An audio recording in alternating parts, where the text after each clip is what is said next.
بسم اللہ الرحمن الرحیم۔ پیغمبر صلی اللہ علیہ وسلم کی خدمت میں دیہات کے رہنے والے ایک شخص حاضر ہوئے اور انہوں نے کہا، یا رسول اللہ مجھے نصیحت کیجیے۔ پیغمبر صلی اللہ علیہ وسلم نے فرمایا، غصہ مت کرنا۔ اس شخص نے کہا، یا رسول اللہ مجھے کچھ اور نصیحت فرمائیے۔ پیغمبر صلی اللہ علیہ وسلم نے فرمایا، غصہ مت کرنا۔ اس نے کہا، یا رسول اللہ مجھے کچھ اور نصیحت فرمائیے۔ پیغمبر صلی اللہ علیہ وسلم نے فرمایا، غصہ مت کرنا۔ اگر آپ مجھ سے سوال کریں کہ غصہ کیا ہے تو میں کہوں گا غصہ تمام برائیوں کی جڑ ہے، بلکہ میں یہ بھی کہہ سکتا ہوں کہ غصہ جہنم کی چابی ہے۔ غصہ اس قدر خطرناک ہے کہ آپ اس کے خطرناکی کا اندازہ ڈیلی میل پر شائع ہونے والی اس رپورٹ سے لگا سکتے ہیں کہ یورپ کے ڈاکٹر اور یورپ کے نفسیاتی مریضوں کے ماہرین کا ماننا ہے کہ غصہ تمام طرح کی بیماریوں کا جڑ ہے۔ غصہ کی وجہ سے انسان نفسیاتی طور پر، ذہنی طور پر اور جنسی طور پر کمزور ہو جاتا ہے، اور جو لوگ زیادہ غصہ کرتے ہیں ان کے اندر دل کی بیماریاں، کینسر کی بیماری، اسی طرح سے ان کے اوپر ہارٹ اٹیک آنے کا خطرہ بہت بڑھ جاتا ہے۔ یورپ کے ماہرین کھل کر اس بات کا اقرار کر رہے ہیں کہ غصہ تمام طرح کے نفسیاتی، عقلی اور معاشرتی برائیوں کی جڑ ہے۔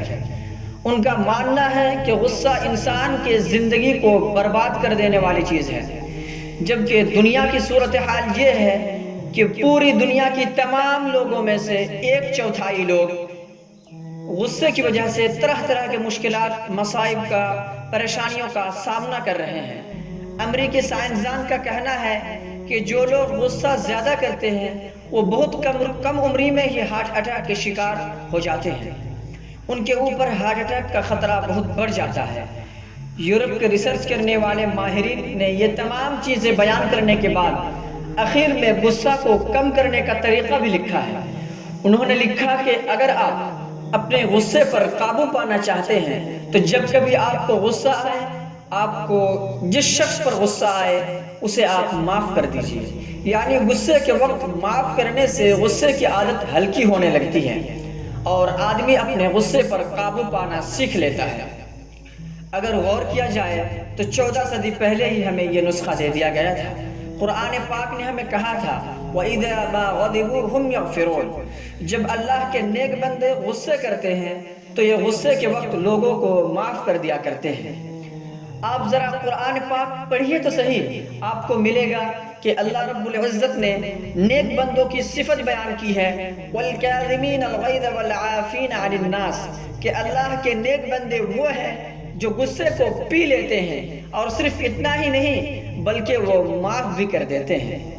یورپ کے ماہرین کا کہنا ہے کہ اگر آپ زندگی میں خوش رہنا چاہتے ہیں، آپ عقلی طور پر تندرست رہنا چاہتے ہیں، آپ اگر جسمانی طور پر فٹ رہنا چاہتے ہیں تو آپ اپنے غصے پر قابو پانا سیکھیے۔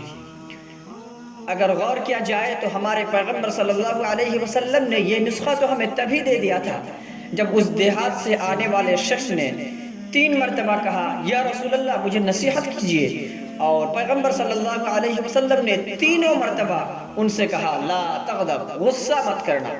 یعنی اگر تم اپنے زندگی میں خوش رہنا چاہتے ہو تو تم پھر اپنے غصے پر قابو پانا سیکھو۔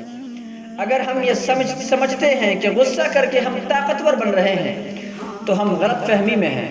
پیغمبر صلی اللہ علیہ وسلم نے فرمایا، بہادر وہ نہیں جو کسی کو پچھاڑ دے، بلکہ بہادر وہ ہے جو غصے کے وقت قابو پانا سیکھ لے۔ چنانچہ جب آپ کو کسی پر غصہ آئے تو آپ اسے معاف کر دیجئے، آپ صبر کر لیجئے۔ وَجَزَاءُ سَيِّئَةٍ سَيِّئَةٌ مِثْلُهَا فَمَنْ عَفَا وَأَصْلَحَ فَأَجْرُهُ عَلَى اللَّهِ إِنَّهُ لَا يُحِبُّ الظَّالِمِينَ۔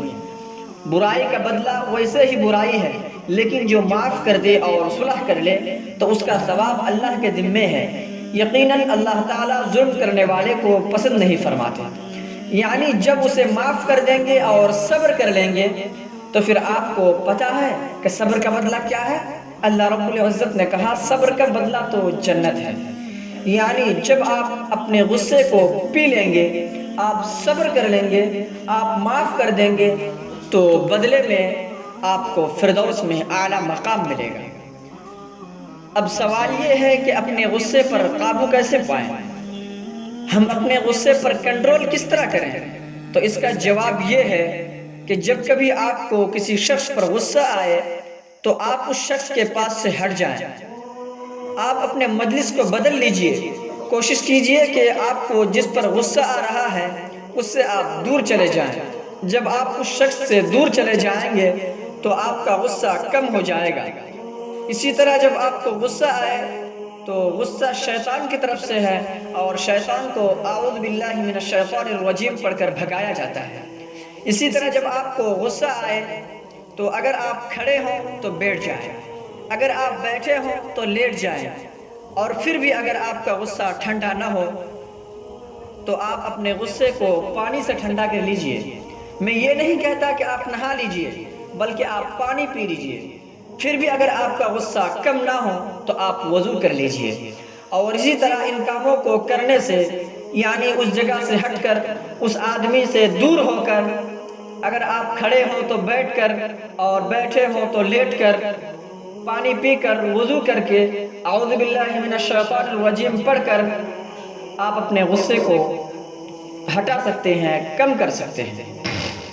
اور آخر میں ایک بات عرض کر دوں جو بہت زیادہ اہم ہے، بلکہ اس عنوان میں سب سے زیادہ اہم بات یہی ہے کہ آپ کو جب کبھی غصہ آئے تو آپ سوچئے کہ آپ جس شخص پر غصہ کر رہے ہیں اور آپ اس سے بدلہ لینے پر قادر ہیں، آپ اسے مار سکتے ہیں، آپ اسے ڈانٹ سکتے ہیں، آپ اسے بھگا سکتے ہیں، تو سوچئے کہ اس شخص نے ایک مرتبہ غلطی کی تو آپ اتنا غصہ اس پر ہو رہے ہیں، یا اس شخص نے 10 مرتبہ، 15 مرتبہ، 20 مرتبہ غلطی کی تو آپ اس کی 20-25 بار کی غلطی پر اتنا غصہ کر رہے ہیں، تو پھر ہم جو گناہوں میں اس قدر ڈوبے ہوئے ہیں، اور ہمارے تو گناہ 10 مرتبہ 15 مرتبہ نہیں بلکہ ہزاروں اور لاکھوں کی تعداد میں ہیں، اور اللہ رب العزت ہمیں عذاب دینے پر، ہم سے انتقام اور بدلہ لینے پر مکمل طور پر قادر ہے۔ پھر ہم اسے معاف نہ کر دیں اور اللہ رب العزت ہماری گناہوں پر ہماری پکڑ کر لیں اور وہ ہمیں معاف نہ کریں تو پھر ہمارا کیا ہوگا؟ آپ ذرا سوچئے کہ آج آپ اس کی 10-15 غلطیوں کو معاف نہیں کر سکتے، اور آپ اللہ سے چاہتے ہیں کہ وہ آپ کی ہزاروں لاکھوں غلطیوں کو معاف کر دے، تو یہ ممکن کیسے ہے کہ آپ اللہ کی مخلوق کو معاف ہی نہ کریں اور اللہ سے معافی کی امید رکھیں؟ اگر آپ خود کو معاف کرنا چاہتے ہیں، خود معافی چاہتے ہیں، تو دوسرے کو معاف کرنا سیکھیے، اور جب آپ اللہ کے مخلوق کو معاف کر دیں گے تو ان مخلوق کا خالق یعنی ان کا رب آپ کو معاف کر دے گا۔